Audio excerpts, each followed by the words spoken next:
नमस्कार। चौथा पाए में आपका स्वागत है। मैं हूं आपके साथ आपका दोस्त सुरेश।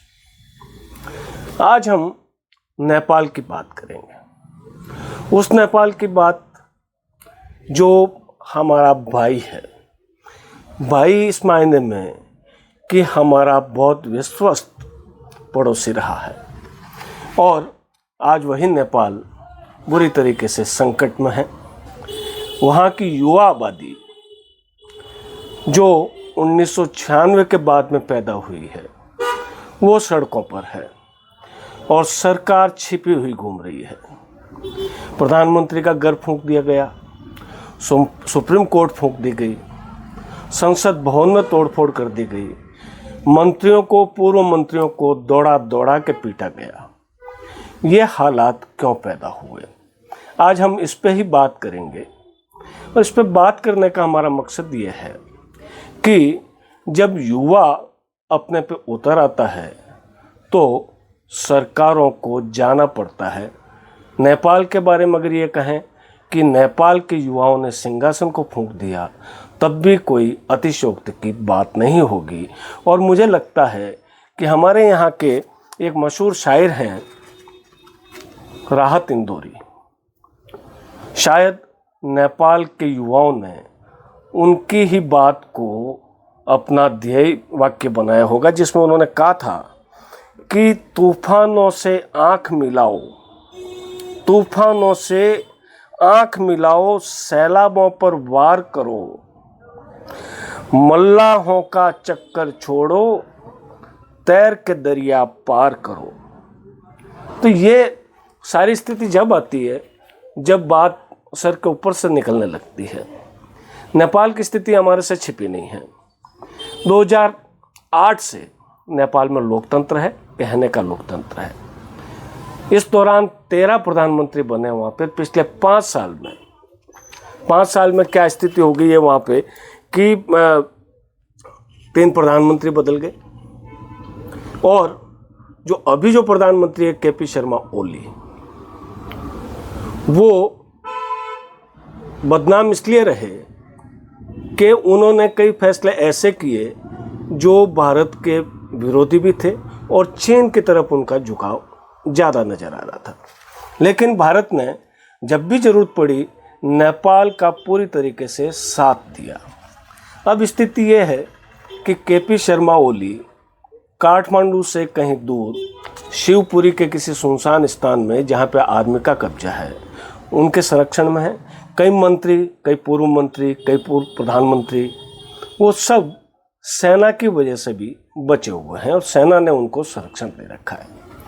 अब सवाल ये आता है कि ये स्थिति बनी क्यों। ये स्थिति बनने का कारण तो ये बताया गया कि पिछली 5 सितंबर को नेपाल की ओली सरकार ने 26 सोशल मीडिया साइट्स को बैन कर दिया, उन पे पूरी तरीके से रोक लगा दी।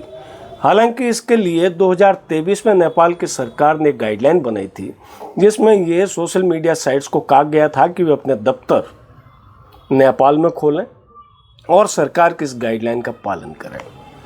लेकिन सिवाय चीन की एक साइट टिकटॉक के अलावा किसी ने सरकार की ये गाइडलाइन नहीं मानी और ओली सरकार ने 5 तारीख को जब ये प्रतिबंध लगाया सोशल मीडिया साइट्स पर, तो शायद उन्हें अंदाज नहीं था कि इस तरीके से युवा जो है वो बाहर सड़कों पर उतर आएंगे और इतना गुस्से से उतर आएंगे कि सरकार का भी अता पता नहीं रहेगा। हमारे यहाँ पे एक आज़ादी के आंदोलन के वक्त में जो एक अखबार निकलता था, उस अखबार के संपादक थे हरीश जोशी, और उन्होंने ये लिखा था, ये राजे, ये महाराजे घास फूस की तरह उड़ जाएंगे। तो वो ही घास फूस की तरह उड़ने की स्थिति नेपाल में हुई है। अब मैं आपको इसका एक करके आपसे खुलासा करता हूँ। पहला कारण ये है, आज जो जनरेशन जेड जो आंदोलन का सूत्रधार रहा है, जैन जेड का मतलब वो पीढ़ी जो 1996 के बाद में पैदा हुई है, यानी 30 साल के आसपास तक की उम्र के ये लोग हैं। ये लोग जब सड़कों पे उतरे, इससे पहले नेपाल में एक शब्द जो है वो बहुत बड़ा ट्रेंड कर रहा था, और उसका नाम था नेपो किड्स। नेपो किड्स का मतलब ये था कि जो नेताओं के बच्चे हैं, जो अफसरों के बच्चे हैं, वो बच्चे सरकार के पैसे पे, जनता की गाड़ी कमाई के पैसे पे ऐशो आराम करते हैं। और इस आंदोलन के दौरान न सिर्फ राजनेताओं को बल्कि इन नेपो किड्स की वजह से उन राजनेताओं को भी निशाना बनाया गया। इसमें पहला जो नाम आता है वो इसमें नाम आता है शंखला खातीवाड़ा।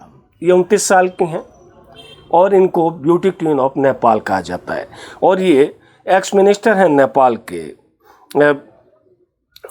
विरोध खातीवाड़ा, इनकी ये बेटी है, इनकी लग्जरी लाइफ है।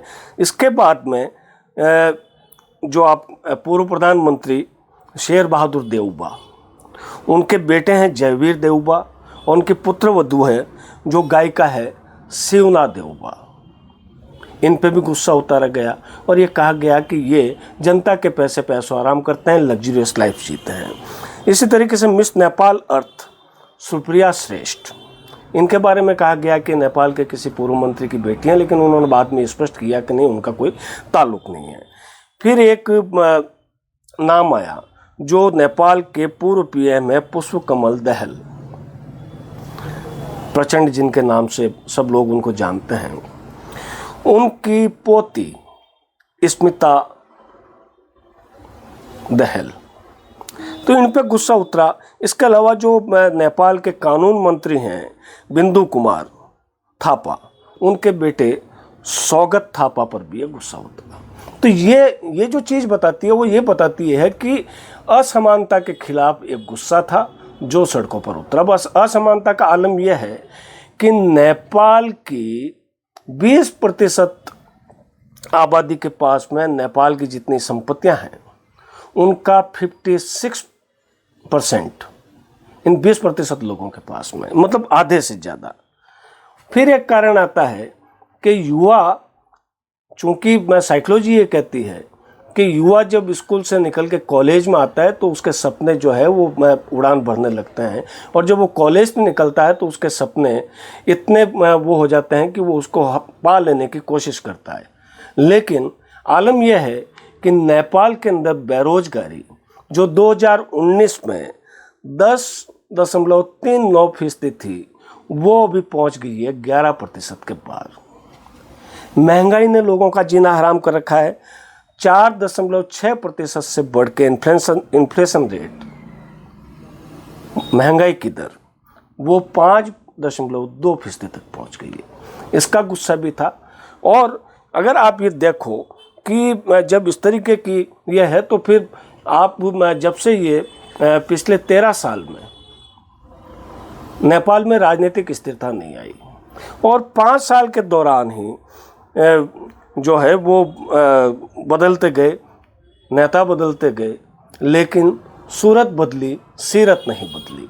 तो इस स्थिति में नेपाल के लोगों ने, वहाँ पे एक एनजीओ है, उस एनजीओ का नाम है हामी नेपाल, यानी हम नेपाल, और इसका जो नेतृत्व करते हैं वो है सुदान गुरुङ। ये सुदान गुरुङ वो है, जब 2015 में नेपाल में भूकंप आया था तो उस वक्त इन्होंने भूख से मर रहे लोगों तक राशन पहुंचाया था और उसमें भी सोशल मीडिया का ही सहारा लिया था। और इस बार जब सोशल मीडिया पर बैन लगाया गया है तो गुरुङ ने ही इस चीज़ का विरोध किया। उनके आह्वान पर लोग बाहर आए। उन्होंने प्रतीकात्मक रूप से कहा था कि स्कूल यूनिफॉर्म और स्कूल के बस्तों के साथ में आप सड़कों पर आइए, और उनकी आवाज़ का क्या असर हुआ जो हम पिछले 3 दिन से देख रहे हैं।